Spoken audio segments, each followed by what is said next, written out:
చదవబడినటువంటి పత్రిక పాఠ్య భాగం నుండి కొరింథీయులకు రాసిన మొదటి పత్రిక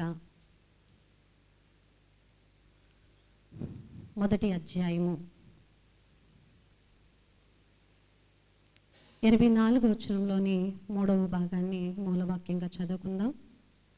కొరింథీయులకు రాసిన మొదటి పత్రిక మొదటి అధ్యాయము 24వ వచనంలోని 3వ భాగము. పిలువబడిన వారికే క్రీస్తు దేవుని శక్తియును దేవుని జ్ఞానమునై ఉన్నాడు. అలాగే 26వ వచనం, సహోదరులారా మిమ్మును పిలిచిన పిలుపును చూడుడి. సహోదరులారా మిమ్మును పిలిచిన పిలుపును చూడుడి. ప్రార్థన. సర్వ సృష్టికి కారణభూతుడమైన మా యెహోవా దేవా, ఘనమైన తండ్రి, కృపగలిగిన రక్షక, నీ పరిశుద్ధ పవిత్ర ఉన్నతమైన నామమునకు కోట్ల కొలది వందనములు స్తోత్రములు తెలియజేస్తూ ఉన్నామయ్యా. మండల కాలములోని 5వ రోజు ప్రభా, ఇంతదనక ప్రారంభము నుండి ప్రభా ఆరాధనలోను పాటల పాడుటలోను మీరు సహాయం చేసి నడిపించిన నీ ప్రేమకే నీ కృపకే వందనాలు. ప్రాముఖ్యమైన సమయంలోనికి వచ్చినాం తండ్రి. నీ దీనదాసురాలనైనా నేను నిలవబడి కొద్ది నిమిషాలు నీ మాటలను ప్రభా విత్తుచుండగా నా నోటికి మీరు బూరగా ఉండండి. నా నోట మీ మాట ఉంచండి ప్రభా. మా హృదయానికి మీరు బాట వేయమని ప్రార్థన చేస్తున్నాను. విచ్చేసిన విశ్వాసులందరినీ కూడా పేరు పేరు చొప్పున దీవించి ఆశీర్వదించండి. ప్రతి ఒక్కరి హృదయం హృదయం వల్ల తెరవబడడానికి నీ సహాయమును దయచేయండి. ఇక్కడికి వచ్చిన వారు వట్టి చేతులతో కాక నీ ఆత్మను నింపుకొని ప్రభా, నీ వాక్యమును నింపుకొని ప్రభా, నీ వాక్య నింపుదలతో గృహాలకు వెళ్ళడానికి నీ కృపా సహాయము దయచేయమని ప్రభా, వివరించడానికి నాకు జ్ఞానము దయచేయమని, మా అందరికీ దయచేయమని మా ప్రభును రక్షకుడైన యేసు క్రీస్తు నామమున అడిగి వేడుకొనుచున్నాము పరమ తండ్రి. ఆమేన్.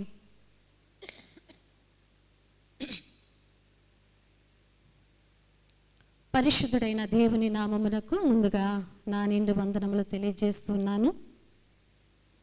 మన సంఘ కాపరి మరియు అడహక్ కమిటీ చైర్మన్ గారైనటువంటి పాస్టర్ గారికి ప్రత్యేకమైన వందనములు తెలియజేస్తున్నాను. అలాగే అసిస్టెంట్ పాస్టర్స్ మరి విజయ్ కుమార్ అయ్య గారికి, సురేష్ అయ్య గారికి వందనములు తెలియజేస్తున్నాను. ప్రోగ్రామ్ కమిటీ చైర్పర్సన్ దివాకర్ గారికి వందనములు తెలియజేస్తున్నాను. మండల కాలంలోని 5వ రోజు ఆరాధనలో ఆసీనులుగా ఉన్నటువంటి ప్రతి ఒక్కరికి కూడా మన ప్రభువును రక్షకుడైన యేసు క్రీస్తు పేరట మీ అందరికీ నా నిండు వందనములు తెలియజేస్తున్నాను. అందరికీ వందనాలండి. దేవుని ఉచితమైన కృపను బట్టి మండల కాలంలోని 4 వారాలు పూర్తయిపోయి ఇప్పుడు 5వ వారం కూడా పూర్తి చేసుకోబోతున్నాం. ఆదివారాలు మార్చి నెలలో 4వ వారం, మండల కాలంలో 5వ వారంలో మనం ఉన్నాం. నేటి దినాన్న చదవబడినటువంటి వాక్యాలను ఉద్దేశించి మరి వర్తమానంలోనికి వెళ్ళే ముందు మండల కాలంలో ప్రతిరోజు కూడా మనకు ఒక అంశం ఇవ్వబడింది. మండల కాలంలో 28 రోజులు మనం పూర్తి చేసుకున్నాం. 28 అంశాలు మన మధ్యన అనేక మంది దేవుని నడిపింపును బట్టి ఎంతోమంది ఎన్నో రకాల వాక్యాలను వెదజల్లారు. మండల కాలంలో ఒక అంశం ఇస్తే అంశం చుట్టూ మన వాక్యం ఉంటుంది. కానీ సండేస్ అలా కాదు. బైబిల్ పాఠాల చుట్టూ అంశాన్ని వెతుక్కోవాలి. అది లూథరన్ సంఘంలో ఉన్నటువంటి సంఘ కాపర్లకు ఉన్నటువంటి గొప్ప ఆధిక్యత. దాన్ని ఎలాగైనా ఒక అంశంలోకి తీసుకొచ్చేస్తారు. అది దేవుడిచ్చిన గొప్ప ఆధిక్యత, లూథరన్ సంఘ కాపర్లకు ఇచ్చినటువంటి గొప్ప ఆధిక్యత. ప్రియులారా, మరి ఆలోచన చేసినట్లయితే ఈ మండల కాలంలోని 5వ రోజు కొరకై ఏర్పాటు చేయబడినటువంటి పాఠ్య భాగములు ఆదికాండము 12వ అధ్యాయము మొదటి 4 వచనాలు, అలాగే కొరింథీయులకు రాసిన మొదటి పత్రిక మొదటి అధ్యాయము 21వ వచనం నుంచి 31వ వచనం వరకు, మత్తయి సువార్త 10వ అధ్యాయము 32వ వచనం నుంచి 42వ వచనం వరకు గల భాగాన్ని మనం చదవగా విన్నాం. ఈరోజు 3 పాఠాలను ఏకము చేసి ఒక అంశముగా వాక్యాన్ని ధ్యానం చేయాలంటే ఆ అంశం ఏమై ఉండాలి అని నేను ఆశపడ్డానంటే అది దేవుని పిలుపును లక్ష్య పెట్టుట. నేటి ధ్యానాంశము దేవుని పిలుపును లక్ష్య పెట్టుట. సమాజంలో మనం ఆలోచన చేస్తే ఎన్నో రకాల పిలుపులు మనకు ఉంటాయి. చాలా రకాల పిలుపులు ఉంటాయి. పెండ్లి పిలుపు అని, లేదా ఏదో సభలు జరిపితే అక్కడ పెండ్లి పని, ఇలా రకరకాల పిలుపులు మనం చూస్తూ ఉంటాం. అయితే ఈ లోకములో ఉన్నటువంటి పిలుపు కాదు దేవుని పిలుపు. అది క్రైస్తవ విశ్వాస జీవితంలో చాలా ప్రాముఖ్యమైనటువంటి ఆధ్యాత్మికమైన అంశము మరి దేవుని పిలుపు. అటువంటి పిలుపును లక్ష్య పెడుతున్నామా లేదా అనేది ఈరోజు మనము ఆత్మ పరిశీలన చేసుకోవాల్సిన వారమై ఉన్నాం. చదవబడినటువంటి 3 లేఖన పాఠ్య భాగాలను ఉద్దేశించి నేటి దినాన దేవుని పిలుపును లక్ష్య పెట్టినటువంటి ఒక వ్యక్తిని గురించి నేను మీకు తెలియపరచడానికి ఇష్టపడుతున్నాను. దేవుని పిలుపును లక్ష్య పెట్టినటువంటి ఒక వ్యక్తిని గురించి మీకు చెప్పడానికి ఇష్టపడుతున్నాను. అదే ఆది కాండంలో పాత నిబంధనలో ఉన్నటువంటి వ్యక్తి అబ్రహాం. మనందరికీ సుపరిచితమే, తెలియని వ్యక్తులమేం లేదు. దేవుని పిలుపు అనగానే ఫస్ట్ గుర్తొచ్చేది అబ్రహామే గుర్తొస్తాడు మనకి. కాబట్టి దేవుని పిలుపును లక్ష్య పెట్టిన అబ్రహాము స్థితిని బట్టి ఈరోజు 3 మాటలు ధ్యానం చేయడానికి ఇష్టపడుతున్నాను. దేవుని పిలుపును లక్ష్య పెట్టిన అబ్రహాము స్థితిని బట్టి 3 మాటలు ధ్యానం చేయడానికి, 3 ఉపంశాలుగా మీకు ధ్యానం చేయడానికి నేను ఇష్టపడుతున్నాను. మొదటి మాట ఏంటంటే పిలుపు. అబ్రహాము లక్ష్య పెట్టినది మొట్టమొదటిది పిలుపు. రెండవది చూస్తే మలుపు. మూడవదిగా చూస్తే గెలుపు. 3వ మాట గెలుపు. ఫస్ట్ మాట ఏంటండి? పిలుపు. 2వ మాట మలుపు. 3వ మాట గెలుపు. కాబట్టి ఈ 3 మాటలు కూడా దేవునిని లక్ష్య పెట్టినటువంటి అబ్రహాం స్థితిని బట్టి మనము నేర్చుకునే ఉపాంశాలుగా నేటి దినాన మనం ధ్యానం చేయవలసిన వారమై ఉన్నాం. మొదటి మాటను మనం గమనించినట్లయితే పిలుపు అనే మాట ఆహ్వానాన్ని తెలియజేస్తుంది. పిలుపు చూద్దాం. పిలుపు అనే మాట సర్వసాధారణంగా మనం పలికే మాట అయినా కానీ క్రైస్తవ ఆధ్యాత్మికమైన జీవితంలో ఇందా చెప్పుకున్నట్టు ఒక కొత్త కోణములోనికి నడిపించేదిగా అది దేవుని పిలుపుగా ఉన్నట్లుగా మనం గమనించగలుగుతూ ఉన్నాం. అయితే అబ్రహామును పిలిచిన పిలుపు సాధారణంగా ఒక మనిషి ఎవరినో పిలిచినట్లుగా పిలిచిన పిలుపు కాదు. ఒక ప్రత్యేకమైన ఉద్దేశము కొరకు ప్రత్యేకముగా పిలువబడినటువంటి పిలుపుగా మనం అబ్రహాము పిలుపును చూడగలుగుతూ ఉంటాం. చూడండి, ఆది కాండము 12వ అధ్యాయము 1వ వచనాన్ని చూద్దాం. యెహోవా నీవు లేచి నీ దేశము నుండి, నీ బంధువుల యొద్ద నుండి, నీ తండ్రి ఇంటి నుండి బయలుదేరి నేను నీకు చూపించు దేశమునకు వెళ్ళుము. ఇక్కడ మొదటి వచనాన్ని మనం గమనించినట్లయితే దేవుడైన యెహోవా అబ్రహాముకి ఇచ్చినటువంటి ప్రత్యేకమైన పిలుపు ఎంతో గొప్పదైన పిలుపును మనం ఇక్కడ చూడగలుగుతున్నాం. ఇక్కడ మనం ఆలోచన చేసినట్లయితే ఫస్ట్ ఆఫ్ ఆల్ దేవుడు అబ్రహామును పిలిచే పిలుపులో మొట్టమొదటిగా మాట్లాడిన మాట ఏంటండి? నీవు లేచి. అబ్రహాం యొద్దకు వచ్చాడు యెహోవా దేవుడు. ఆయన వచ్చి మాట్లాడుతున్నటువంటి మొదటి మాట ఏంటో తెలుసా? నీవు లేచి. నిద్రపోతున్నవాడిని లెగమనలా, కూర్చున్నవాడిని లెగమనలా. అక్కడ లేచి అనే మాటను ఆధ్యాత్మికమైన కోణంలో మనం ఆలోచన చేస్తే నీవు విడచి. అంతవరకు నీ స్థితి ఏమై ఉందో, నువ్వు ఏం అనుసరిస్తున్నావో, ఏమి వెంబడిస్తున్నావో సమస్తము అది విడిచి. అవును, అబ్రహాము ఎలాంటి కుటుంబంలోని వాడండి? తన స్థితి ఎలాంటిది? ఒక విగ్రహారాధన కుటుంబానికి చెందినటువంటి వ్యక్తి. ప్రభులు వారు చెప్తున్నారు, నీవు లేవాలి. లే అంటే నువ్వు విడవాలి. ఫస్ట్ ఏం విడవాలంటే అంతవరకు నువ్వు ఆరాధించిన ఆరాధన ఈ ఆరాధన కాదు. కాబట్టి అలాంటి ఆరాధన విడిచిపెట్టు. మనం చూస్తుంటే మనకు మార్కు సువార్త 10వ అధ్యాయంలో ఒక గ్రుడ్డివాడు మరియు భిక్షగాడు అయినటువంటి బర్తలోమై కనబడుతూ ఉంటాడు. ప్రభువు ఎరుకోకుండా వస్తున్నాడని, తన ఎదురుగా ఉన్న రోడ్డు గుండా ప్రభు వెళ్తున్నాడని జనసాంద్రతతో కూడినటువంటి శబ్దాన్ని విని శరీరానికి చూపు లేకపోవచ్చేమో కానీ ఆత్మీయ నేత్రాలు తెరవబడిన వాడై అక్కడ గమనిస్తున్నాడు, వెళ్తున్నవాడు దావీదు కుమారుడు అని గమనించాడు. గమనించి ఏం చేస్తున్నాడు తెలుసా? పిలుస్తున్నాడు ప్రభువుని. దావీదు కుమారుడా నన్ను కరుణింపుమని పిలుస్తున్నాడు. పిలిచాడు. అరే గమ్ముగా ఉండు, అలా చేయకు, మాట్లాడకు అన్నట్లుగా ఎంతమంది అతనిని కామ్ చేద్దాం అనుకున్నా మరీ బిగ్గరగా మరింత ఎక్కువగా కేకలు వేసి పిలిచిన వాడుగా ఉన్నాడు. పిలుస్తూ ఉంటే ఆ పిలుపు ఏమైపోయిందో తెలుసా? చివరికి యేసు ప్రభువే తను పిలిచే పిలుపుగా అయిపోయింది. అక్కడ వ్రాయబడినటువంటి మాట చూద్దాం. మార్కు సువార్త 10వ అధ్యాయము 49వ వచనం. అప్పుడు యేసు నిలిచి వానిని పిలువడని చెప్పగా వారు ఆ గ్రుడ్డి వాని పిలిచి, ధైర్యము తెచ్చుకొనుము, ఆయన నిన్ను పిలుచుచున్నాడు, లెమ్మో. ఈ మాట ఎప్పుడు చదివా? ఇందాక చదువుకున్నా. యెహోవా దేవుడు అబ్రహాముని పిలిచినప్పుడు కూడా ఏమన్నాడు? నీవు లేచి. ఇక్కడ కూడా ప్రభుల వారు ఆ మాట విని ఎంత గట్టిగా అరుస్తున్నటువంటి వ్యక్తిని దగ్గర ఆయన నిలిచిపోయి ఆగి శిష్యులతో చెప్తున్నాడు, ఆ వ్యక్తిని పిలవండి. వారంటున్నారు, ధైర్యంగా ఉండు, నువ్వేం టెన్షన్ పడకు, ప్రభువే నేను పిలుస్తున్నాడు, ఇప్పుడు రా లెమ్ము అని అంటుంటే అక్కడ లెమ్ము అనగానే లేవలా, నిలబడలా. ఏం చేశాడు తెలుసా? మొదట చేసింది 50 వచనం చూద్దాం. అంతటా వాడు బట్టను పారవేసి తన స్థితి విడిచి, ఆ బట్ట ఏంటి? పాపపు స్థితిని సూచిస్తుంది. ఇశ్రాయేలియా నీతి క్రియలు ఎలా ఉన్నాయంటండి? మురికి గుడ్డ వలె ఉన్నాయి. ఇక్కడ కూడా ఎన్ని సంవత్సరాల నుంచో ఆ బట్టను కప్పుకున్నవాడిగా ఉన్నాడు. ఆ బట్ట మురికిది దేనిని సూచిస్తుంది? పాపమును సూచిస్తుంది. కాబట్టి యెహోవా దేవుడు పిలిచిన వెంటనే అక్కడ చేస్తున్నటువంటి వ్యక్తి ఏంటంటే విడిచిపెడుతున్నాడు. విడిచిపెట్టి ప్రభువు పిలుపుకు దిక్కున లేచిన వాడుగా ఉన్నాడు.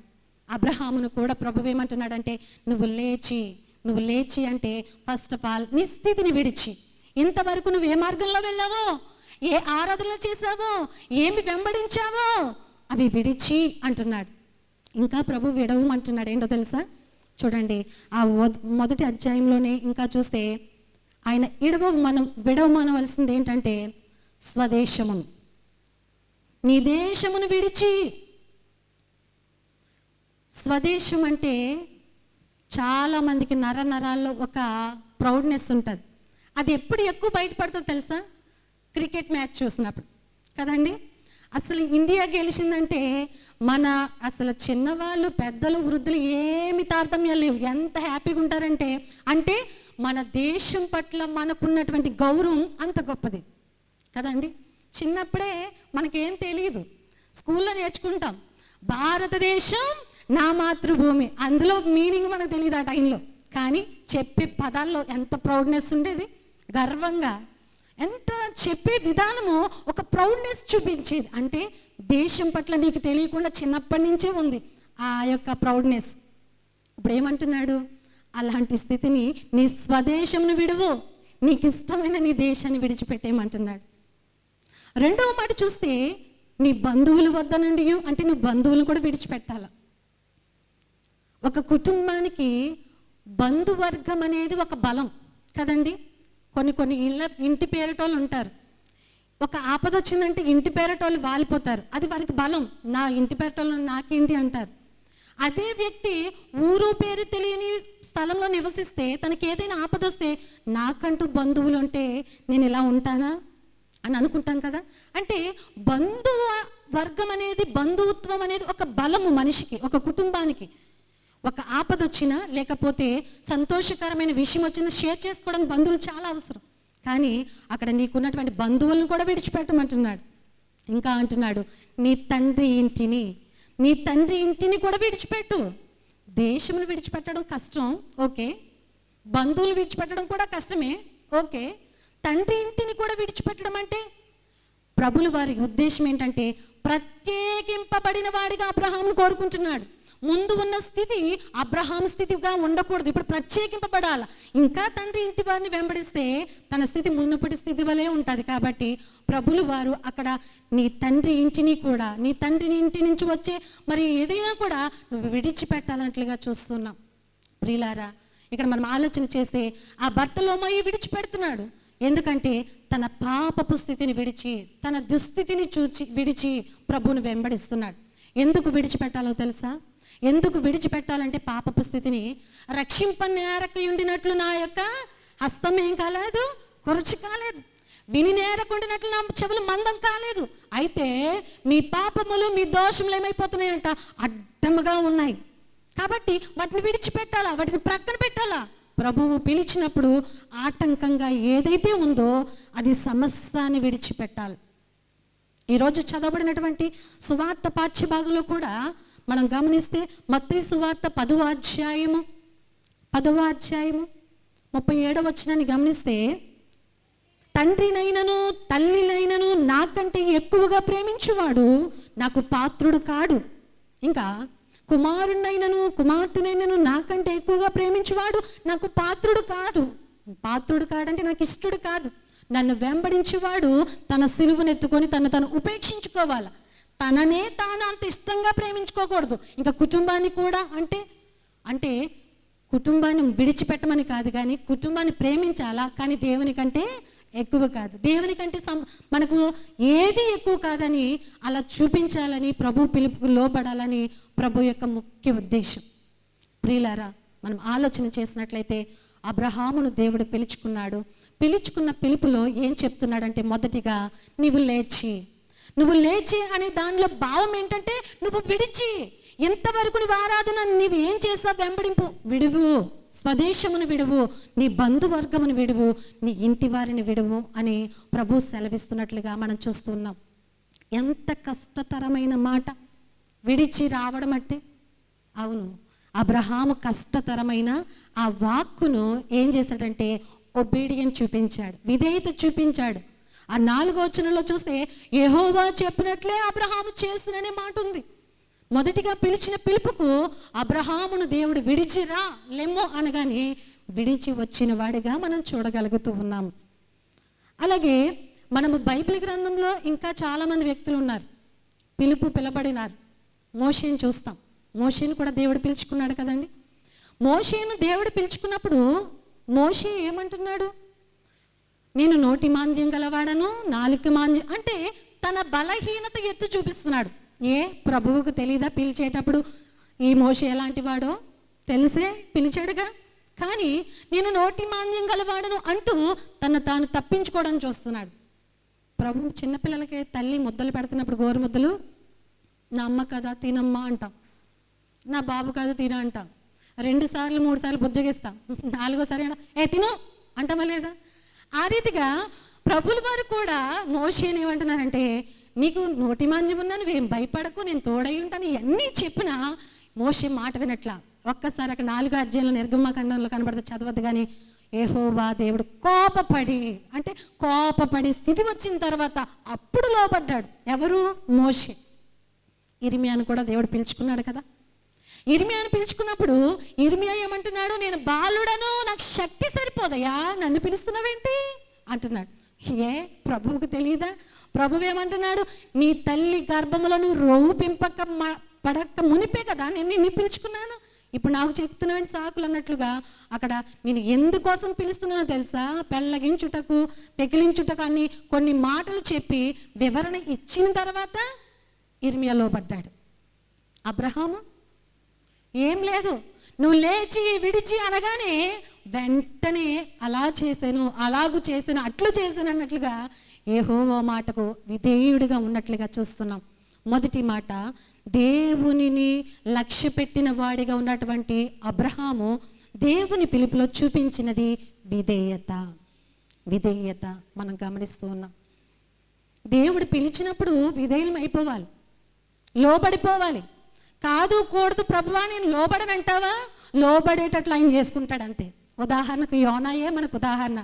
ఇలా కాదు అలా కాదని తప్పించుకుందాం అనుకున్నాడు, కానీ యోనాకి బుద్ధి చెప్పి మరలా ఆయన పని చేయించుకోవడానికి యోనాను మరలా ఆయన పిలుచుకున్నట్లుగా మనం చూస్తూ ఉన్నాం. ఇది దేవుని పిలుపుకు అబ్రహాము చూపినటువంటి విధేయత. మొదటి మాట పిలుపు అనే మాటల్లో మనం చూస్తూ ఉన్నాం. రెండవ మాట గమనిస్తే మలుపు. అప్పటి వరకు అబ్రహాము చేసినటువంటి ఆరాధన ఒక విగ్రహారాధన పూరితమైనటువంటి కుటుంబాన్ని వెంబడిస్తూ ఆచరించిన వాడిగా కనబడుతూ ఉన్నాడు. అయితే దేవుని స్వరము, కేవలము దేవుని స్వరము వినబడిన వెంటనే స్వరానికి లోబడి వెంటనే ఏం జరిగిందంటే అతడు మలుపు తిరిగాడు. ఏ మలుపు తెలుసా? విశ్వాసం అనే మలుపులోనికి తిరిగాడు. దేవునికి మహిమ కలుగును గాక. ప్రియులారా, మనం ఆలోచన చేస్తే అబ్రహాము యొక్క వ్యక్తిత్వాన్ని అర్థం అవడం కోసం ఒక చోట విన్న స్టోరీ మీకు చెప్తున్నాను. ఇది బైబిల్లో ఉందని కాదు, కానీ అబ్రహాము వ్యక్తిత్వం గురించి ఒక చోట విన్న మాట ఏంటంటే, అబ్రహాము గారు తన తండ్రి చేస్తున్నటువంటి వ్యాపారం, విగ్రహాల వ్యాపారం చేస్తున్నటువంటి వద్దకు అబ్రహాము గారు తండ్రి వద్దకు వెళ్ళారు. వెళ్తే అబ్రహాము తండ్రి అంటున్నాడు, నాయన నాకు చిన్న పని ఉంది, ఇప్పుడే బయటికి వెళ్ళి వస్తాను, కాబట్టి నువ్వు ఇక్కడే ఉండు, చాలా జాగ్రత్తగా చూడు సుమి, అవేంటి విగ్రహాలు, దేవుళ్ళు, చాలా జాగ్రత్తగా చూడాలి సుమి, నువ్వు అల్లరి చేయకు, ఇక్కడ జాగ్రత్తగా ఉండు అన్నట్లుగా అబ్రహాముకి తండ్రి చెప్పి బయటికి వెళ్ళాడు. అలాగే నాన్నగారు మీరు వెళ్ళండి, నేను చూసుకుంటానని చెప్పినటువంటి అబ్రహాము కొంత సమయం గడిచిన తర్వాత తండ్రి ఇంటి లోపలికి వచ్చాడు. ఇంటి లోపలికి, ఆ గృహం లోపలికి, లేకపోతే వ్యాపారం చేసే స్థలం లోపలికి వచ్చినప్పుడు విగ్రహాలన్నీ కూడా ఏమైపోయినాయి అంటే ముక్కలు ముక్కలు ముక్కలు ముక్కలుగా అయిపోయినాయి. తండ్రికి అంతు చిక్కట్లేదు. ఓ నా కుమారుడా, నువ్వేం చేశావు? నేను చెప్పింది ఏంటి? విగ్రహాలను ఏం చేసావు? ఇక్కడ ఏమైపోయింది? అన్నీ మట్టి పాలైపోయినాయి, నేల పాలైపోయినాయి, ముక్కలైపోయినాయి ఏంటి అంటే అబ్రహాం ఇచ్చినటువంటి మరి సమాధానం ఏంటంటే, నాన్నగారు మీరు ఇప్పుడే వెళ్ళారా బయటికి? మీరు వెళ్ళగానే ఒక విగ్రహంతో ఒక విగ్రహము నేను గొప్ప అంటే నేను గొప్ప అనుకుని పోట్లాడుకున్నాయి నాన్నగారు, పోట్లాడుకుని ముక్కలైపోయినాయి నాన్నగారు అని చెప్పాడంట. విగ్రహాలు ఎక్కడైనా పోట్లాడుకుంటాయా? అబ్రహాం చెప్పిన సమాధానం ఏంటంటే, అక్కడ విగ్రహాలు వట్టివే, దేవుడు కాదు అని గ్రహించాడు అబ్రహాం. కానీ తండ్రికి ఏం చెప్తున్నాడంటే, ఇవి కొట్టుకుని అంటే నాన్నగారు ఏంటంటే ఇవి కొట్టుకున్నాయా అంటే అతని తండ్రిలో కూడా ఒక ఆలోచన, ఇవి కొట్టుకోవడం ఏంటి, విగ్రహాలు కదా అంటే ఒక తలంపు పుట్టేలాగా అబ్రహాం యొక్క ఆలోచన, ఇవి కొట్టుకున్నాయి ఎందుకే మొక్కలైపోయినాయి అని చెప్తే, ఇక్కడ గమనించవలసిన విషయం ఏంటంటే, అబ్రహాము తండ్రి విగ్రహాలు నమ్మిన, అబ్రహాము బంధువర్గము సమేతముగా ఒక విగ్రహారాధన చేసిన అబ్రహాము దాన్ని నమ్మల. కానీ నిజ దేవుని కొరకు కనిపెట్టుకున్నవాడుగా అయితే ఎదురు చూస్తున్నట్లుగా గమనిస్తున్నాం. ఎందుకో తెలుసా? ఇది ఎలా అర్థమవుతుందంటే, హెబ్రీయులకు రాసిన పత్రిక 11వ అధ్యాయము, హెబ్రీయులకు రాసిన పత్రిక 11వ అధ్యాయం 8వ వచనాన్ని చూద్దాం. అబ్రహాము పిలువబడినప్పుడు విశ్వాసమును బట్టి ఆ పిలుపునకు లోబడి తాను స్వాస్యముగా పొందనయున్న ప్రదేశమునకు బయలు వెళ్ళను. ఇంకా చెప్తున్నాడు, మరియు ఎక్కడికి వెళ్ళవలెనో అది ఎరుగక బయలుదేరెను. ఇందాక కంటిన్యూషన్, ఆదికాండం 12వ అధ్యాయం చదువుతున్నాం కదా. నీవు లేచి అనే మాట ధ్యానం చేసాం. నీవు లేచి అంటే నీ స్థితిని విడిచి, స్వదేశమును, బంధువులను, నీ తండ్రి ఇంటిని విడిచి, అక్కడి వరకు అయిపోయింది. తర్వాత కంటిన్యూషన్ ఏంటంటే బయలుదేరి అనే మాట చూస్తాం. అక్కడ కూడా బయలుదేరి. ఇక్కడ కూడా ఏమంటున్నాడు? అబ్రహాము పిలువబడినప్పుడు విశ్వాసమును బట్టి ఆ పిలుపుకు లోబడి తాను స్వాస్యముగా పొందనయున్న ప్రదేశమునకు బయలుదేరి. అబ్రహాము గమనించినట్లయితే బయలుదేరే అనే మాట సిద్ధపాటును సూచిస్తుంది. సిద్ధపడటం, బయలుదేరుతాం. మనం బయలుదేరింది ఎప్పుడు? సిద్ధపాటు కలిగి బయలుదేరుతాం కదా. ఏదైనా ప్రాంతానికి వెళ్ళాలని తెలిసినప్పుడు, ఒక ఊరికో ఒక ఫంక్షన్కో ఏదో కార్యక్రమానికి వెళ్ళాలని ఆలోచన ముందున్నప్పుడు మనం సిద్ధపడతాం. అబ్రహాంకి సిద్ధపడడానికి ఏం ఆలోచన ఉంది? ఇక్కడ చెప్తున్నాడు, ఎక్కడికి వెళ్ళాలో వెళ్ళవలసిన ప్రదేశము కూడా తెలియకయే అబ్రహాం ఏం చేస్తున్నాడు? సిద్ధపడుతున్నాడు. అందులో నిరీక్షణ ఉంది. విగ్రహములో లేదు నిజమైన దేవత్వము. ఆ దేవుడు ఎవరా అని ఎదురు చూస్తుండగా ఒక స్వరం వినబడింది. వెంటనే ఆ స్వరానికి అక్కడ చెప్తున్నటువంటి మాట, అబ్రహాము పిలవబడినప్పుడు విశ్వాసమును బట్టి. అవును, అబ్రహాము అంతకుముందు తండ్రిని బట్టి, తల్లిని బట్టి, కుటుంబం బట్టి అతను ఆచరించిన ఆచారం వేరే ఉండొచ్చేమో, కానీ ఇక్కడ చూస్తే వెంటనే మలుపు తిరిగింది. ఫస్ట్ది పిలుపు, దేవుడు పిలుచుకున్నాడు అబ్రహామును, ఆ పిలుపుకు లోబడ్డాడు. రెండవదిగా పిలుపుకు లోబడ్డ అబ్రహాము మలుపు తిరుగుతున్నాడు. ఆ మలుపే విశ్వాసమను మలుపులోనికి అబ్రహాము వెళుతున్నట్లుగా తను సిద్ధపడుతున్నవాడుగా, నిరీక్షణకే ఆధారం లేని సమయంలో ఒక నిరీక్షణతో బయలుదేరుతున్నాడు. విశ్వాసం అంటే ఏంటి? నిరీక్షింపబడు వాటి యొక్క నిజస్వరూపమే కదా. ఆ నిరీక్షణను ఆధారం చేసుకునే విశ్వాసం అనే మలుపులోనికి తిరిగాడు అబ్రహాము. ముందున్న వాటికై పరిగెడుతున్న వాడిగా మనం చూడగలుగుతూ ఉన్నాం. ప్రియులారా, కమ్మని స్వరము, మెల్లనైన స్వరము, అద్భుతమైన స్వరము, దేవుని స్వరము వినబడగానే వెంటనే మలుపు తిరిగిన వాడిగా అబ్రహామును మనం చూడగలుగుతూ ఉన్నాము. ఇంకా మనం చూస్తే ఎంత గొప్ప విశ్వాసం అంటే అబ్రహాముది. అదే హెబ్రీయులకు రాసిన పత్రిక 11వ అధ్యాయము 17వ వచనం నుంచి కూడా గమనిస్తే, అబ్రహాము శోధింపబడి విశ్వాసమును బట్టి ఇస్సాకును బలిగా అర్పించెను. ఎవడు ఆ వాగ్దానములు సంతోషముతో అంగీకరించెనో, ఇస్సాకు వలనైనది నీ సంతానబడునని ఎవరితో చెప్పబడునో ఆ అబ్రహాము, చూడండి, ఆ అబ్రహాము ఉద్దేశం ఏంటంట, మృతులను సహితము లేపుటకు దేవుడు శక్తిమంతుడని ఎంచినవాడట. తన కుమారుడిని బలి అర్పించడానికి వెళ్ళినప్పుడు తన ఆలోచన ఏమైందంట, బలి అర్పించినా నా కుమారుడు బ్రతుకుతాడు. ఎందుకో తెలుసా? మృతులను సహితము లేపే సర్వశక్తిమంతుడు యెహోవా దేవుడు. పునరుద్ధానము లేని దినంలోనే పునరుద్ధానము గురించి అక్కడ చూస్తున్నాడు. పునరుద్ధాని ఆత్మీయ నేత్రాలతో చూడగలుగుతున్నాడు. అప్పటికి ఎవరైనా చనిపోయిన వారు బ్రతికింపబడిన దాఖలు ఉన్నాయండి అబ్రహాము కాలమునకు? కానీ ఒక అన్య కుటుంబం నుంచి వచ్చిన వాడు, పిలుపుకు లోబడిన వాడు, మరి విశ్వాసం అనే మలుపులోనికి వచ్చిన వాడు చెప్తున్నటువంటి మాట, దేవుడు మృతులను సహితము లేపగలిగిన శక్తిమంతుడు. ఆయన శక్తిని ఆశ్రయించి అప్పుడు కదా తన కుమారుని బలి అర్పించడానికి సహితము వెనకాడని వాడిగా ఉన్నాడు. అందుకే ఈ మాట మనం చదవబడిన మూలవాక్యంలో కూడా ఉంది. మనం చదువుకున్నాం కదా, మొదటి కొరింథీ పత్రిక 1వ అధ్యాయము 24వ వచనంలో మాట, పిలవబడిన వారికే యేసు దేవుని శక్తియు జ్ఞానమునై ఉన్నాడు. అబ్రహాం ఎవరు? పిలవబడినవాడు. పిలవబడినవాడు చెప్తున్నటువంటి మాట ఏంటి? మృతులను సహితం లేపువాడు దేవుడు శక్తిమంతుడు అని చెప్తున్నాడు. మృతులను సహితం లేపేవాడు యేసుక్రీస్తు కూడా దేవుని శక్తియు జ్ఞానముగా పిలవబడని వారికి ఉన్నట్లుగా ఇక్కడ వాక్యాన్ని మనం గమనించగలుగుతూ ఉన్నాం.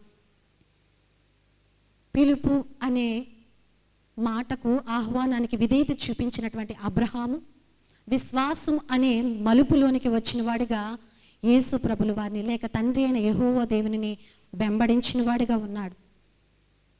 ప్రభుల వారి పిలుపుకు ఎందుకు లోబడి ఉంటాడు? ఎందుకు ఆ విశ్వాసం అనే మలుపులోనికి తిరిగి ఉంటాడు? ఈ మధ్య వచ్చింది కదండి ఒక పాట, నీ పిలుపు వలన నేను నశించిపోలేదు. అద్భుతమైన పాట. అందులో ఒక చరణాన్ని చూస్తే, పిలిచిన నీవు నిజమైన వాడవు, నన్ను హెచ్చించే ఆలోచన గలవాడవు, ఏదేమైనను కొనసాగించితివి, నీపై ఆధారపడుటకు అర్హుడవు, నిన్ను నమ్మెదను వెంబడింతును, చిరకాలము నిన్నే సేవింతును, నిన్ను నమ్మెదను వెంబడింతును, చిరకాలము నిన్నే సేవింతును, నీ పిలుపు వలన నేను నశించిపోలేదు, నీ ప్రేమ ఎన్నడూ నన్ను మరువలేదు, నీ కృప కాచుట వలన జీవిస్తున్నాను, నీ ప్రేమకు సాటి లేదు, నీ కృప కాచుట వలన జీవిస్తున్నాను, నీ ప్రేమకు సాటి లేదు. ఈ చరణంలో మనం గమనించినట్లయితే నీ పిలుపు, ఇక్కడ పిలిచిన వాడు నిజమైన వాడని గుర్తించాడు కాబట్టి ప్రభుల వారిని, యెహోవా దేవుడిని అబ్రహాము వెంబడించిన వాడిగా ఉన్నాడు. అందుకే నిన్ను నమ్ముతానయ్యా, నిన్ను వెంబడిస్తానయ్యా, చిరకాలం వరకు నిన్నే సేవిస్తానయ్యా. ఎంతవరకు సేవించాడో తెలుసా? మనం చూస్తుంటాం తిమోతికి రాసిన మొదటి పత్రిక 2వ పత్రిక 4వ అధ్యాయం 7వ వచనంలో చూస్తే అపోస్తలుడైన పౌలు చెప్తాడు, విశ్వాసము కాపాడుకొంటిని, నా పరుగు చివరి వరకు కాపాడుకున్నాను. విశ్వాసం అనే పరుగు. అబ్రహాం ఏమి తక్కువ కాల, తన జీవిత కాలమంతా విశ్వాసం అనే కాడి మోసినవాడుగా, నమ్మినవాడుగా, వెంబడించినవాడుగా అబ్రహామును మనము చూడగలుగుతూ ఉన్నాం. మొదటి మాట పిలుపు, దేవుని పిలుపు. ఆశ్చర్యకరమైనటువంటి అద్భుతమైన ప్రత్యేకమైన పిలుపును అబ్రహామును మరి పొందుకొని విధేయత చూపించాడు. రెండవ మాట చూస్తే మలుపు. అంతవరకు తన ఆచారము, తన వెంబడింపు ఎలా ఉన్నా కానీ విశ్వాసం అనే మలుపులోనికి వచ్చిన వాడిగా అబ్రహాము ఉన్నాడు. ఎందుకంటే నిజమైన దేవుడని గుర్తెరిగాడు కాబట్టి నమ్మి వెంబడించిన వాడిగా ఉన్నాడు.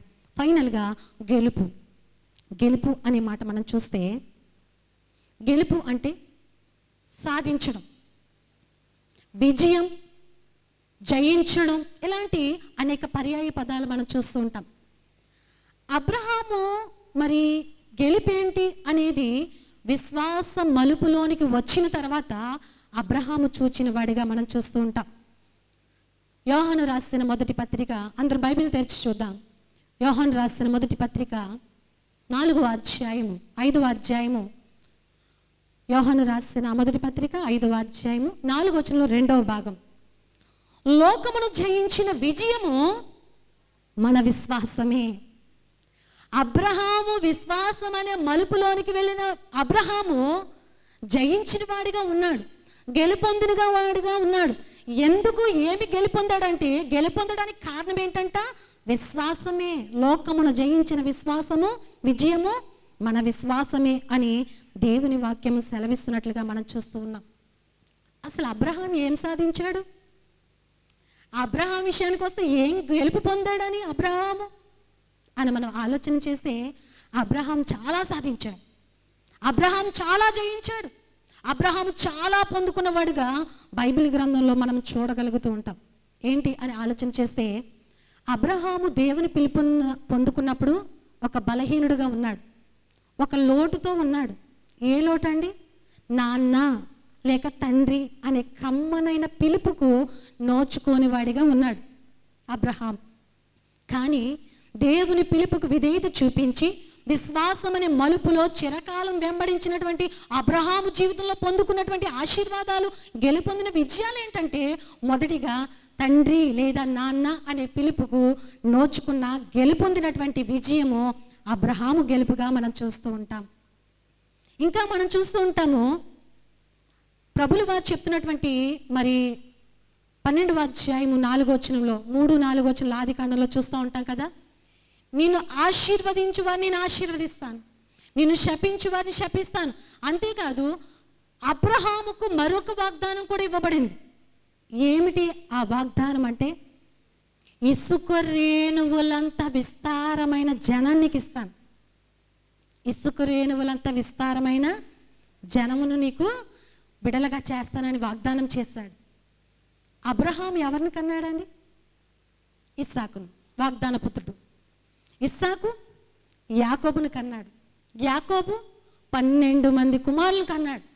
12 మందిలో ఒక గోత్రం యూదా గోత్రం.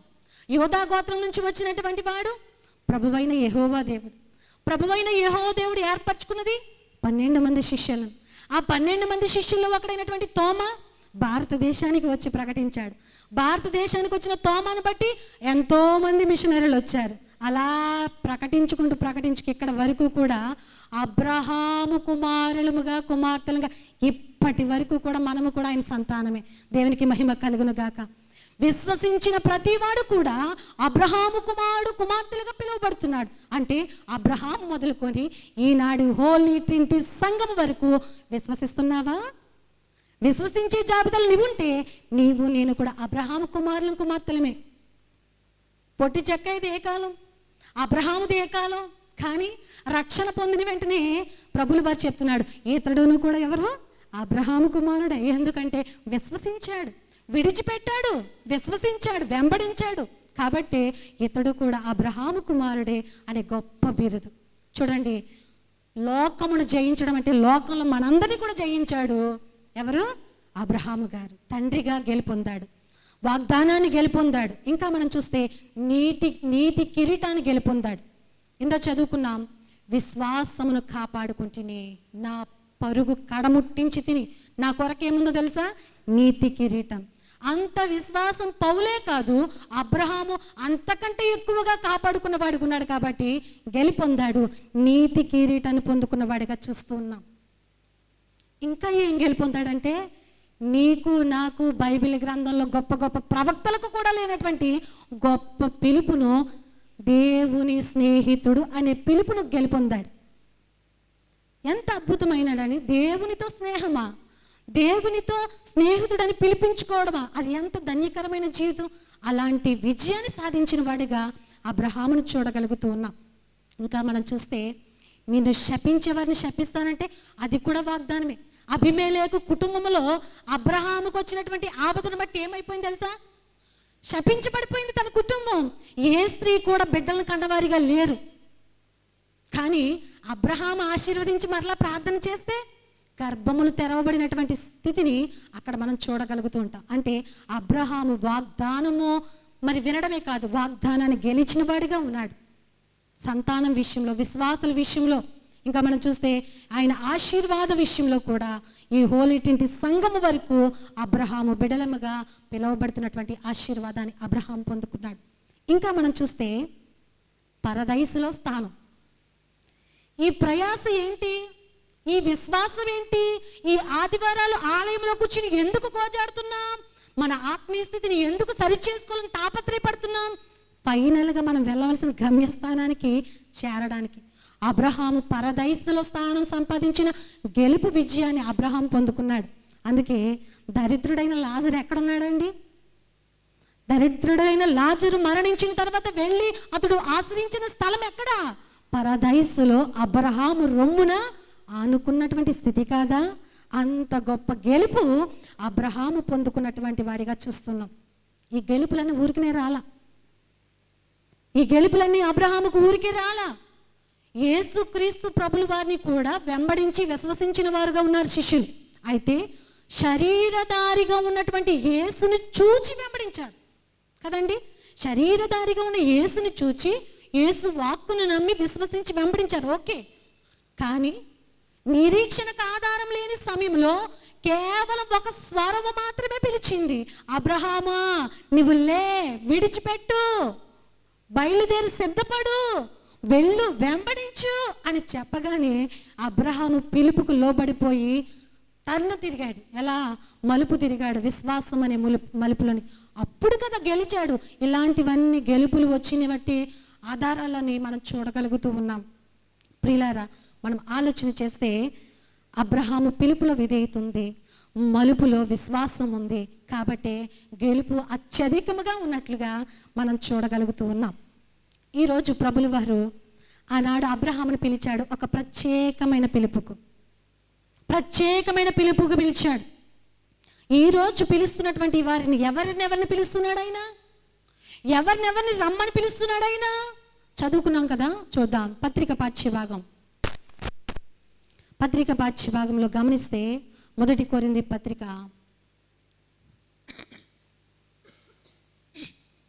1 కొరింథీ పత్రిక 1వ అధ్యాయం 26వ వచనం. సహోదరులారా, మిమ్మును పిలిచిన పిలుపు చూడుడి. అబ్రహాము ప్రత్యేకమైన పిలుపుకు పిలువబడ్డాడు. ఈరోజు సహోదరులారా, మిమ్మును, నిన్నే, ఇక్కడ కూర్చున్నావా, వింటున్నావా, చూస్తున్నావా, నిన్నే పిలుస్తున్నాడు. అందులో ఏ జాబితాలో ఉన్నావో నీవు? నిన్నేనయ్యా యేసయ్యా పిలిచినాడు, నిన్నేనమ్మా యేసయ్యా పిలిచినాడు, నిన్నేనయ్యా యేసయ్యా పిలిచినాడు, నిన్నేనమ్మా యేసయ్యా పిలిచినాడు, నిన్నేనయ్యా యేసయ్యా పిలిచినాడు, నిన్నేనమ్మా యేసయ్యా పిలిచినాడు. సాగుబోతు బయలోడా, తగాదాలు పడినోడా, సాగుబోతు బయలోడా, తగాదాలు పడినోడా, అటు ఇటు తిరిగినోడా, అల్లరి పాలైనోడా, చీకు పేగలాడి నీవు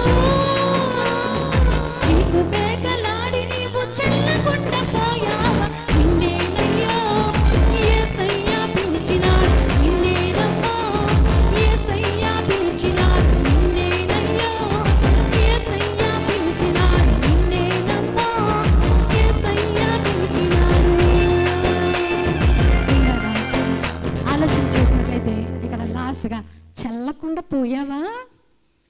చూడండి, ఈ పాట ఎప్పుడైనా మీరు గమనించారో లేదో కానీ 4 చరణాలు ఉంటాయి. 4 చరణాల్లో కూడా ఎలాంటి వారు ఉన్నారంటే, ఈ కొరింథీ పత్రికలో చెప్తున్నాడు, ఎన్నిక లేని వారు, తృణీకరింపబడిన వారు, నీచులైన వారు, ఇంకా వెర్రివారైన వారు, బలహీనులైన వారు ఎవరైతే ఉన్నారో వారు సమాజానికి అక్కర్లేదు. సమాజం నిన్ను గుర్తించదు. సమాజం నిన్ను పిలవాలన్నా నిన్ను అన్ని రకాలుగా చూసే పిలుస్తుంది. నీవు అక్కర్లేదు ఇలాంటి స్థితిలో ఉంటే. కానీ నా ప్రభు అలాంటి వాడి కాదు. ప్రభు పిలిచే పిలుపు అబ్రహాముకు ఆనాడు ప్రత్యేకమైన పిలుపు కావచ్చేమో, కానీ ఈనాడు నా ప్రభువు, మన ప్రభువు సమస్త ప్రజలకు ఇస్తున్నాడు పిలుపు. చూద్దాం, మత్తయి సువార్త మనకు తెలిసిందే, 11వ అధ్యాయము 28వ వచనం. ప్రయాసపడి భారము మోసుకొని వచ్చిన సమస్త జనులారా నా యొద్దకు రండి. ఎవరిని రమ్మంటున్నాడు? ప్రత్యేకింపబడిన అబ్రహామా, ప్రత్యేకింపబడిన మోషే, ప్రత్యేకింపబడిన ఇర్మియా రండి అని పిలవట్లా. సమస్త ప్రజలకు కూడా పిలిపిస్తున్నాడు ఆయన. సమస్త ప్రజలకు ఇస్తున్నటువంటి పిలుపులో నువ్వు ఏ కోణంలో ఉన్నావో, సమాజం నిన్ను ఏ విషయంలో మరి ఎన్నిక లేని వారిగా చూస్తున్నారో, తృణీకరించిన వారిగా చూస్తున్నారో, నీచులుగా చూస్తున్నారో, బాధపడద్దు. ప్రభు దగ్గర నీకు ఆ స్థితి లేదు. ప్రభు పిలిచే గొప్ప ధన్యకరమైన పిలుపు, ఆహ్వానం నీకు ఉంది. ఆ పిలుపు నువ్వు గుర్తెరుగుతున్నావా? ఆ పిలుపును నువ్వు ఆలోచన చేస్తున్నావా? అసలు మనం ఆలోచన చేయాలి. ఒకటి ఏంటంటే, ప్రభు పిలిచాడు, ఓకే, ప్రభు ఎవరిని పిలిచాడు? ఒక ప్రశ్న. ప్రభు ఎందుకు పిలిచాడు? ఓకే, అబ్రహాముని పిలిచినా, మోషేను పిలిచినా, ఇర్మియాను పిలిచినా, అలాంటి వారిని ఎందరినో పిలిచినా ఒక ప్రత్యేకమైన పిలుపు, వారి ప్రత్యేకమైన పని కొరకు ఏర్పాటు చేయబడ్డాడు.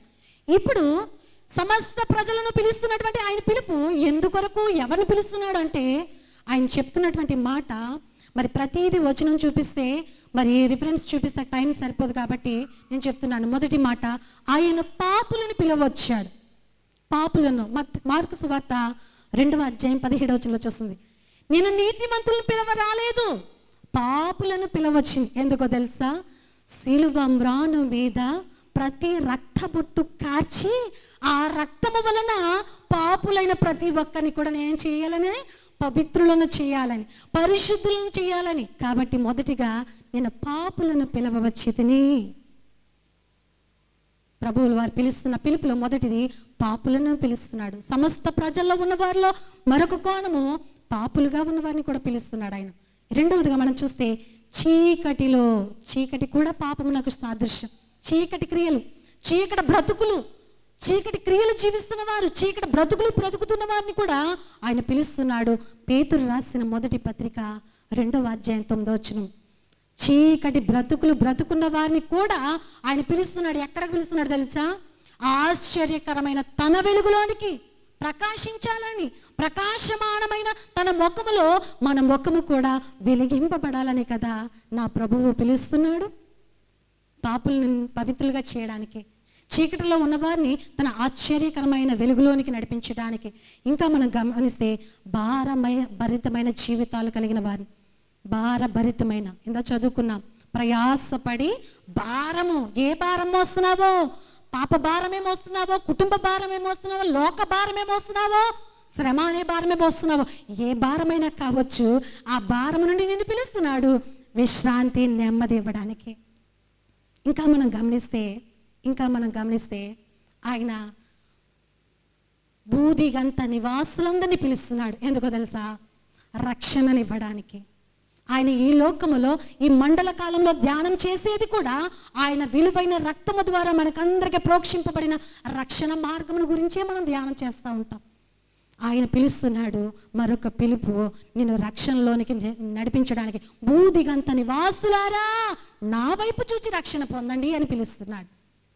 ఇంకా పిలుస్తున్నాడు ఆయన. ఇంకెక్కడ పిలుస్తున్నాడంటే, పరలోకపు విందుకు పిలుస్తున్నాడు. గతంలో ధ్యానం చేస్తూ వస్తున్న ఈ పాఠాలు దాటొచ్చాం మత్తయి సువార్తలో. పరలోకపు విందుకు పిలిస్తే ఆ పిలుపుకు అనేకులు సాకులు చెప్పారు. మాకు ఖాళీ లేదు, మేము రాలేము, ఎన్నో సాకులు చెప్పారు. అయితే పరలోక పిలుపుకు పిలుస్తున్నాడు. ఎందుకో తెలుసా? తండ్రితో కూర్చుని సంతోషించే భాగ్యమును పొందుకోవడానికి పరలోకపు పిలుపు, ఆయన పరలోకపు విందుకు పిలుస్తున్నాడు. ఇంకా పిలుస్తున్నాడు ఆయన దేనికి పిలుస్తున్నాడు తెలుసా? పరలోకానికి పిలుస్తున్నాడు ఆయన. ఎందుకంటే పరలోకాన్ని స్వతంత్రించుకోవడానికి. నా తండ్రి చేత ఆశీర్వదింపబడిన వారులారా, లోకము పుట్టినది మొదలుకొని మీ కొరకు సిద్ధపరచబడినా, అంటే నీవు పుట్టక ముందే నీకంటూ ఒక రాజ్యం సిద్ధపరచబడింది. సిద్ధపరచబడిన రాజ్యానికి నువ్వు పిలువబడుతున్నావు. పిలువబడిన పిలుపుకు విధేయత చూపించాలా? అంతేకాదు విశ్వాసం అనే మలుపులో నువ్వు బలపరచబడాలా. అప్పుడు పరలోకమును స్వతంత్రించుకునే గెలుపు నీదవుతున్నట్లుగా బైబిల్ గ్రంథం సెలవిస్తుంది. ప్రియులారా, మనం ఆలోచన చేసినట్లయితే పిలుపులో విధేయత చూపించాడు అబ్రహాము, గెలుపులో విశ్వాసాన్ని కనపరిచాడు అబ్రహాము, గొప్పదైన గెలుపును సాధించిన వాడిగా ఉన్నాడు అబ్రహాం. మనం ఇంకొక ప్రశ్న వేసుకోవాలి, ప్రభువు ఎలా పిలుస్తాడు? ప్రభువు పిలిచిన పిలుపును మనం ఎలా గమనించుకోవాలి? ఈరోజు ఆధ్యాత్మికమైన కోణంలో మనం ఆలోచన చేయాలి. ఇక్కడ వచ్చిన వారం అందరం కూడా ఈరోజు నీతోనే, నీ హృదయంతో, నీ మనసుతో ఒక ప్రశ్న వేసుకో, ప్రభు పిలుస్తాడా? ఈరోజు నాకు కూడా పిలుపు ఉందా? ఈ పిలుపులో నేను కూడా భాగమా? అయితే ప్రభు నన్ను ఎందుకు పిలుస్తున్నాడు?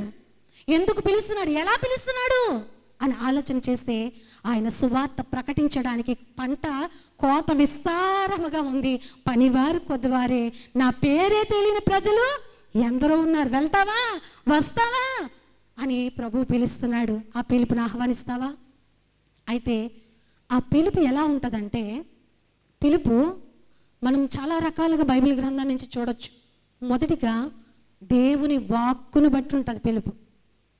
అబ్రహాము పిలువబడ్డాడంటే దేవుని వాక్కును బట్టి పిలువబడ్డాడు, స్వరం వినొచ్చాడు. మోషే కూడా పిలువబడ్డాడు. మోషే మరి ఆ యొక్క మండుచున్న పొద దర్శనంలో నుండి వచ్చినటువంటి దేవుని స్వరాన్ని గుర్తెరిగి మరి అక్కడ ప్రభువుని గుర్తించిన వాడిగా మనం చూస్తూ ఉన్నాం. ఇర్మియా కూడా దేవుని వాక్కును బట్టి వచ్చిన వారిగా చూస్తున్నాం. ఇప్పుడు మనకు తెలిసినటువంటి వాక్యం, ఆది యందు దేవుడు ఏమై ఉన్నాడు? వాక్యమై ఉన్నాడు. ఆ వాక్యం ఈరోజు నీతో నాతో కూడా ఉంది.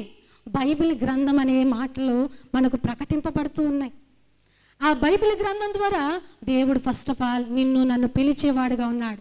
ఆ బైబిల్ గ్రంథం నువ్వు చదువుతున్నప్పుడు పిలుస్తాడు ఆయన, సేవకుల నోట బోధింపబడుతున్నప్పుడు పిలుస్తాడు ఆయన. కాబట్టి ఆ పిలుపుకు లోబడుతున్నావా? ఆ పిలుపుకు విధేయత చూపిస్తున్నావా? ఆలోచన చేద్దాం. అలాగే యేసు క్రీస్తు ప్రభుల వారు కూడా శిష్యుని పిలుచుకున్నారు ఆయన వాక్కు ద్వారా. క్రీస్తు ప్రభుల వారు వాక్కు ద్వారా అనేకులు వెంబడించిన వారిగా మనం చూస్తూ ఉన్నాం. మూడోదిగా చూస్తే పరిశుద్ధాత్ముడు కూడా పిలుచుకుంటాడు. పరిశుద్ధాత్మ పిలవడం ఏంటి? పరిశుద్ధాత్మ కనబడదు కదా, ఎలా పిలుస్తుందంటే చూద్దాం. కొరింథీయులకు మరి వచనాన్ని చూద్దాం. అపోస్తుల కార్యముల గ్రంథము 13వ అధ్యాయం. అపోస్తుల కార్యముల గ్రంథం 13వ అధ్యాయం 2వ వచనాన్ని చూద్దాం. వారు ప్రభువును సేవించుచు ఉపవాసము చేయుచుండగా, పరిశుద్ధాత్మ మాట్లాడుతున్నటువంటి మాట ఇది ఎక్కడంటే అంతియోకియ సంఘములో ఉన్నటువంటి వారితో మాట్లాడుతున్నటువంటి మాట. వారు ప్రభువును సేవించుచుండగా, ఉపవాసం చేయుచుండగా పరిశుద్ధాత్ముడు మాట్లాడుతున్నటువంటి మాట ఏమంటే, నేను బర్నబాను సౌలును పిలిచిన పని కొరకు. ఎవరు పిలుస్తున్నారండి ఇప్పుడు? పరిశుద్ధాత్ముడు సహితము పిలుచుకుంటాడు మనల్ని. దేవుని పిలుపు దేవుని వాక్యం ద్వారా పిలుచుకుంటాడు. యేసుక్రీస్తు ప్రభుల వారి యొక్క దర్శనముల ద్వారా, వాక్కు ద్వారా పిలుచుకుంటాడు. ఇంకా మనం చూస్తే పరిశుద్ధాత్మ ప్రేరణ ద్వారా కూడా నేను పిలుచుకుంటాడు. ఇక్కడ బర్నబా పౌలు కూడా అంటున్నాడు, పరిశుద్ధాత్ముడు వ్రాయించినటువంటి మాట, పరిశుద్ధాత్ముడు మాట్లాడుతున్నటువంటి మాట, నేను పౌలును బర్నబాను పిలుచుకున్నాననేది అక్కడ మనం చూడగలుగుతూ ఉన్నాం ప్రియులారా. కాబట్టి మనం ఆలోచన చేద్దాం. ఇంకా పిలిచేటువంటి పిలుపు ఇంకా ఎలా ఉంటుందంటే, నీ హృదయ తలంపులో ఒక సంకల్పం ఉంటుంది, ఒక ప్రేరేపణ ఉంటుంది. ప్రభువు పిలిస్తే నీ మనసు నీకు చెప్తుంది, నీ అంతరంగం నీతో మాట్లాడుతుంది. ప్రభు నన్ను పిలుస్తున్నాడు, నన్ను ఆయన పిలుచుకుంటున్నాడనే ఒక అంతరంగం నీతో మాట్లాడే సన్నివేశం కూడా ఉంటుంది. అది గుర్తెరుగుతున్నావా ప్రియులారా? ఈరోజు ధ్యానాంశము దేవుని పిలుపును లక్ష్యపెట్టుట. దేవుని పిలుపును లక్ష్యపెట్టుట. దేవుని పిలుపును లక్ష్యపెట్టిన వాడిగా అబ్రహామును చూచాం. ఎలా లక్ష్య పెట్టాడంటే పిలుపులో విధేయత చూపించిన వాడిగా ఉన్నాడు. పిలుపులో విధేయత చూపించిన అబ్రహాము విశ్వాసం అనే మలుపులోనికి వెళ్ళాడు. విశ్వాసం అనే మలుపులోనికి వెళ్ళిన అబ్రహాము ఎన్నో గెలిచి గెలుపును పొందుకున్న వాడిగా, సాధించిన వాడిగా ఉన్నాడు. అయితే ఆనాడు అబ్రహాము ప్రత్యేకమైన పిలుపు పొందుకున్నాడు. ఈనాడు నిన్ను నన్ను కూడా ప్రత్యేకమైన జనముగా, నిన్ను నన్ను మనందరినీ కూడా ప్రభు పిలుస్తున్నాడు. పిలుపును గమనిద్దామా? పిలుపుకు లోపడదామా? విశ్వాసం అనే మలుపులో స్థిరపరచబడదామా? అట్టి కృప పరిశుద్ధాత్మ దేవుడు మనందరికీ సహాయం చేసి నడిపించి దీవించును గాక. ఆమేన్.